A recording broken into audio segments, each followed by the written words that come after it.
bienvenue à tous ce soir qui sont à l'écoute de l'Évangile, en priant que le Seigneur pourrait faire le travail dans l'âme d'une personne pour le conduire au Seigneur. On va faire une première lecture dans l'Évangile de Jean, chapitre 8, verset 21 et le verset 23. Jean 8, 21 et 23. Les paroles mêmes du Seigneur Jésus. Jésus leur dit encore, je m'en vais, et vous me chercherez, et vous mourrez dans votre péché. Vous ne pouvez venir où je vais. Verset 23. Et il leur dit, vous êtes d'en bas, moi je suis d'en haut. Vous êtes de ce monde, moi je ne suis pas de ce monde. C'est pourquoi je vous ai dit que vous mourrez dans vos péchés. Car si vous ne croyez pas ce que je suis, vous mourrez dans vos péchés. Et allez maintenant dans 1 Thessaloniciens, chapitre 4. 1 Thessaloniciens, chapitre 4, à partir du verset 13.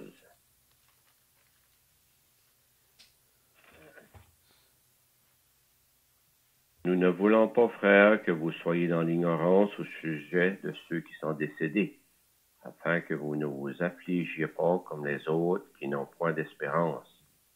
Car si nous croyons que Jésus est mort, qu'il est ressuscité, croyons aussi que Dieu ramènera par Jésus et avec lui ceux qui sont décédés. Voici, en effet, ce que nous vous déclarons d'après la parole du Seigneur. Nous, les vivants, restés pour l'avènement du Seigneur, nous ne devancerons pas ceux qui sont décédés, car le Seigneur lui-même a un signal donné à la voix d'un archange et au son de la trompette de Dieu, descendra du ciel, et les morts en Christ ressusciteront premièrement. Ensuite, nous les vivants qui serons restés, nous serons tous ensemble enlevés avec eux sur des nuées, à la rencontre du Seigneur dans les airs, et ainsi nous serons toujours avec le Seigneur. Consolez-vous donc les uns les autres par ces paroles. Puis une dernière lecture dans 1 Corinthiens chapitre 15. 1 Corinthiens 15.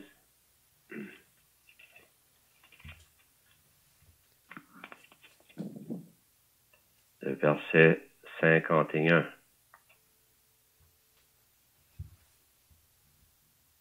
Voici, je vous dis un mystère, nous ne mourrons pas tous, mais tous nous serons changés en un instant, en un clin d'œil, à la dernière trompette. La trompette sonnera et les morts ressusciteront incorruptibles, et nous serons changés. Car il faut que ce corps corruptible revête l'incorruptibilité et que ce corps mortel revête l'immortalité. C'est tout ce qu'on va lire dans la parole de Dieu. Vraiment, ce qui est sur mon cœur, c'est, si vous avez bien remarqué, il y a deux manières de mourir. Mourir dans ses péchés ou mourir en Christ. Donc, ce soir, la question est, est-ce que vous êtes conscient qu'un jour, nous devrons quitter cette terre? Tôt ou tard, jeune, âgé, la mort peut surprendre à n'importe quel temps. Mais les deux conditions seules qu'une personne peut partir dans l'éternité, c'est partir avec ses péchés et meurt dans ses péchés, sans pardon. Ou mourir en Christ, mourir avec le pardon de ses péchés. Puis, de ces deux manières de partir de la terre, a une grande différence dans le lieu où la personne va être pour l'éternité. On le voit tout au long de la parole de Dieu. Ceux qui vont mourir dans leur péché, ça va être l'enfer, l'étang de feu. Ceux qui vont mourir en Christ, c'est le ciel, le paradis. Ceux qui vont mourir dans leur péché, ça va être les pleurs. Ceux qui meurent en Christ, ça va être la joie. Et on pourrait continuer la liste. Ça va être pour ceux qui meurent dans leur péché, les lamentations. Pour ceux qui sont en Christ, les réjouissances. Les souffrances, ceux qui meurent dans leur péché, ça va être le bien-être pour ceux qui vont mourir en Christ. Les ténèbres, pour ceux qui meurent dans leur péché. La lumière, pour ceux qui meurent en Christ. Les grincements de dents, pour ceux qui meurent dans leur péché. Ça va être des louanges pour ceux qui meurent en Christ. La peine, ceux qui meurent dans leur péché. La joie pour ceux qui meurent en Christ, et ainsi de suite. Donc ce soir, on espère que vous allez réaliser que c'est un choix personnel que vous allez faire, que le Seigneur a pu dire dans Jean chapitre 8, si vous ne croyez pas ce que je suis.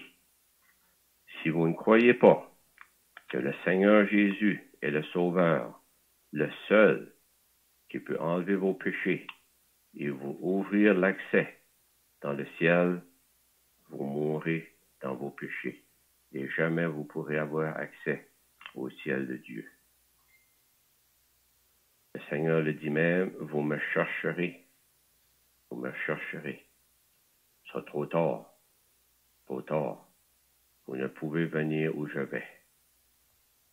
Vous savez, à cause du péché, le Seigneur Jésus a donné sa vie à la croix du Calvaire. Il a souffert grandement afin que vous pouviez aller là où il va être. Et c'est à vous le choix personnel de ce que vous allez faire.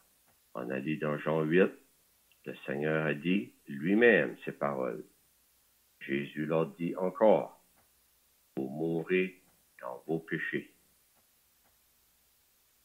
Car si vous ne croyez pas ce que je suis, vous mourrez dans vos péchés. Il fait allusion même qui est vraiment le Sauveur, qui est le Dieu venu en chair sur cette terre pour sauver vos âmes.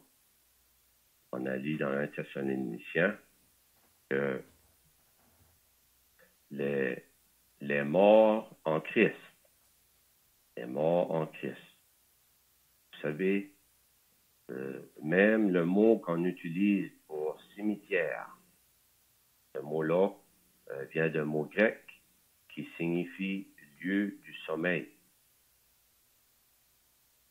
La parole ne parle pas du sommeil de l'âme, du sommeil de l'esprit, de la mort. Il parle du corps. Le corps est dans la terre. Le corps, un jour, va sortir de ce lieu pour se présenter dans la présence même de Dieu. Mais ici, on voit que la personne, l'apôtre Paul, qui a écrit Thessaloniciens, il ne veut pas qu'ils soient dans l'ignorance au sujet de ceux qui sont décédés ou ceux qui dorment, ceux dans le corps et dans l'attente de la résurrection. C'est ce qu'il nous demande après, que le Seigneur Jésus est mort et est ressuscité. C'est sans la résurrection de Christ, on pourrait toujours avoir de grandes questions à propos de ce qui va s'arriver avec les corps qui sont dans la terre. Le Seigneur Jésus est sorti victorieux de la mort, celui qui peut donner la vie à des corps mortels comme nous. Puis, il veut les assurer que, croyant que Jésus est mort, qu'il est ressuscité, croyant aussi que Dieu ramènera par Jésus avec lui ceux qui sont décédés. Puis, c'est tout un encouragement pour ceux qui sont en Christ. Il déclare d'après la parole du Seigneur, verset 15. C'est pas d'après la parole de l'apôtre, ni la parole de certaines savants, mais c'est la parole même du Seigneur. Et nous, les vivants restés pour l'avènement du Seigneur, nous ne devancerons pas ceux qui sont décédés. Et c'est vrai. ça que j'ai voulu lire dans 1 Corinthiens chapitre 15, qui nous explique un grand mystère que lorsque le Seigneur va venir chercher les siens, ça va se faire dans un instant, en un clin d'œil, à la dernière trompette. Le Seigneur va venir chercher tous ceux qui lui appartiennent sur cette terre. Ça va se faire si rapidement que même ceux qui ne sont pas sauvés s'en rendront probablement pas compte. Il y a une personne que j'ai témoigné souvent, que je travaillais avec, il est venu aux réunions aussi, puis il avait entendu cela, à propos de l'enlèvement, et il disait, je me tiendrai après toi, mais tu meurs. Il ne faut pas penser comme ça, parce que c'est pas comme ça que ça va se faire. Vous ne pourrez pas vous tenir après la robe à maman ou après les pantalons de papa. Mais ça va se faire dans un clin d'œil. Imaginez comment vite on peut faire un clin d'œil. En un instant, le Seigneur va venir chercher les siens. Et il n'y a absolument rien qui empêche que cela pourrait se produire même avant que la réunion soit terminée. Parce que tout est prêt. Le Seigneur a accompli l'œuvre. Il est entré dans la mort, il est ressuscité, il est assis à la droite du Père, et il attend. Il attend. La dernière âme va accepter le Seigneur, et le Seigneur va venir chercher les siens. Et là, vous, certainement, ceux qui seront restés en arrière chercheront peut-être papa, maman, mon frère, ma soeur. Ils ne les trouveront pas. Ce sera trop tard. Et on peut voir dans 2 Thessaloniciens comment ils vont croire au mensonge, et ainsi de suite.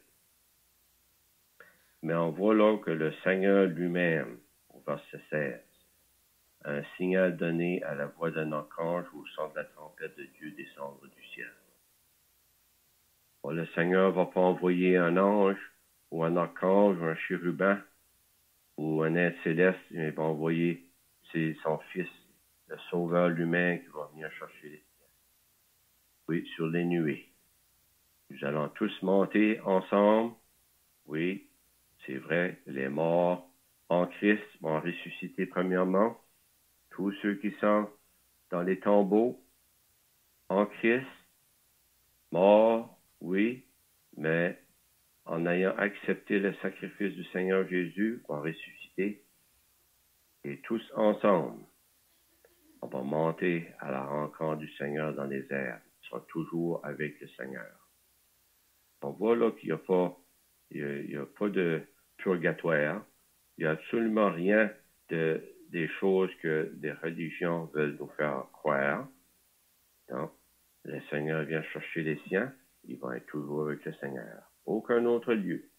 C'est avec le Seigneur pour l'éternité, sauvé, ou les tourments dans les temps de feu et finalement dans l'enfer et les temps de feu pour ceux qui ont refusé le sacrifice du Seigneur. C'est ça que j'ai voulu lire dans 1 Corinthiens 15. Là, l'apôtre explique un mystère. Oui, parce qu'il y a des personnes qui seront toujours vivants sur la terre. C'est pour cela que ça peut arriver même aujourd'hui. Il y a des croyants sur la terre, il y a encore des personnes qui croient au Seigneur Jésus, qui ont été sauvés, qui ont été lavés de leurs péchés. Puis ça est dit que ce corps ici ne peut pas hériter du ciel. Non, parce que c'est un corps corruptible. Il faut qu'il revête l'incorruptibilité. Quelque chose, un corps que Dieu va donner qui ne se corrompra pas. Un corps qui va être prêt pour le ciel. Ce corps mortel aussi doit revêtre l'immortalité. Plus jamais de mort. Un corps semblable au Seigneur Jésus. Ça va être merveilleux ce jour-là. Mais, cher ami, ce soir, je me demande, dans quel état êtes-vous? Si le Seigneur revenait ce soir, est-ce que vous êtes en Christ ou est-ce que vous êtes dans vos péchés? Voilà la grande question. Puis c'est une question vraiment sérieuse qu'il faut considérer parce que après l'enlèvement, il est trop tard. Ou si vous mourrez dans vos péchés, il est trop tard. Il n'y a pas de deuxième chance. Donc ce soir, on espère que vous allez penser sérieusement.